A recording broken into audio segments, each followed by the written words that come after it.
दर्शन क्या होता है?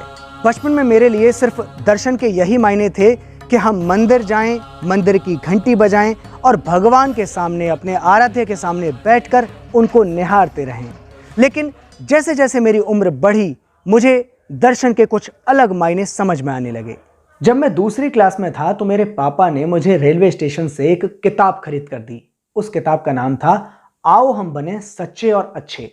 और इस किताब में सुकरात की कहानी थी। सुकरात की कहानी पढ़कर मुझे पता चला कि सुकरात एक ऐसा ज्ञानी आदमी था जो दुनिया को और समाज को एक बड़े ही अलग नजरिए से देखता था, और उसका नजरिया उस समय के राजा के नजरिए से बिल्कुल अलग था। इस वजह से राजा ने उसे जहर का प्याला देकर मार डाला।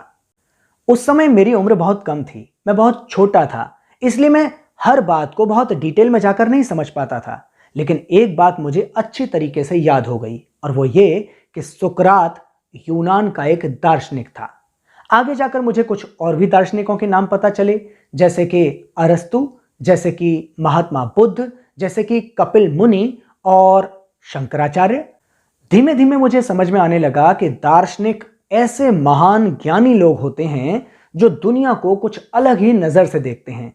यानी दुनिया और समाज को देखने का उनका तरीका बाकी लोगों के मुकाबले बिल्कुल अलग होता है। इसीलिए उनके बारे में पढ़ने के लिए एक खास सब्जेक्ट, एक खास विषय होता है जिसे दर्शन शास्त्र बोलते हैं। और इस दर्शन शास्त्र को अंग्रेजी में फिलोसॉफी बोलते हैं, उर्दू में इसे बोलते हैं फलसफा। सन 2010 तक कभी मेरी इच्छा ही नहीं हुई कि मैं फिलोसॉफी को बड़े ध्यान से पढूं, क्योंकि जब कभी भी मैंने फिलोसॉफी या फलसफा या दर्शन शास्त्र से संबंधित कोई किताब या आर्टिकल उठाकर पढ़ा भी था तो वो मुझे इतना जबरदस्त कठिन और बोरियत भरा लगा था कि मुझे लगा कि इसे पढ़ने की मुझे कोई ज़रूरत ही नहीं है, ये मेरे पल्ले पड़ेगा भी नहीं और वैसे भी मेरे ये किसी काम का नहीं है। लेकिन सन 2010 में मैंने कार्ल मार्क्स के बारे में पढ़ा।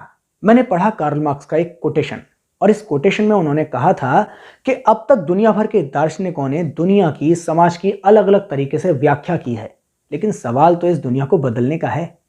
और बस उस दिन से मुझे लगा कि अगर इस दुनिया को बदलने में फिलॉसफी कुछ मदद दे सकती है तो फिर फिलॉसफी को जरूर पढ़ना चाहिए।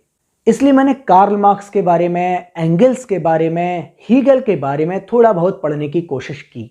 लेकिन प्रॉब्लम फिर से वही थी कि इन किताबों में जो इन दार्शनिकों के बारे में होती थी, ऐसे कठिन कठिन शब्द होते थे कि पढ़ने में मेरी हिम्मत जवाब दे जाती थी, और इस वजह से बड़ी मुश्किल से मैं अपने आप को थोड़ा बहुत घसीट पाया। लेकिन जब मैं रंगनायकमा जी की किताब बच्चों के लिए अर्थशास्त्र पर वीडियो सीरीज तैयार कर रहा था तो उसी दौरान मुझे उनकी एक और किताब मिली।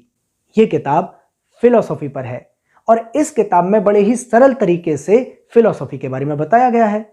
तो मुझे लगता है कि अब जब अर्थशास्त्र की पूरी सीरीज खत्म हो गई है तो फिलॉसफी पर एक सीरीज चालू की जानी चाहिए, और उस किताब में क्या क्या लिखा है वो मुझे आपके साथ वीडियो फॉर्मेट में शेयर करना चाहिए। मैं उस ज्ञान को सरल से सरल तरीके से आपके पास पहुंचाने की कोशिश करूंगा, लेकिन आपको भी कोशिश ये करनी चाहिए कि इस वीडियो सीरीज को ज्यादा से ज्यादा लोगों तक पहुंचाएं, ताकि अर्थशास्त्र के बाद अब फिलॉसफी के बारे में भी ज्यादा से ज्यादा लोग जान सकें। तो आज ही इस वीडियो को अपने दोस्तों के साथ में शेयर कीजिए, और इस चैनल को अगर आपने अब तक सब्सक्राइब नहीं किया है तो कर लीजिए, इसका बेल आइकन भी दबा दीजिए, ताकि आगे इस पूरी वीडियो सीरीज में जो भी नए नए वीडियोस आएं वो आप तक समय से पहुंच जाएं। शुक्रिया।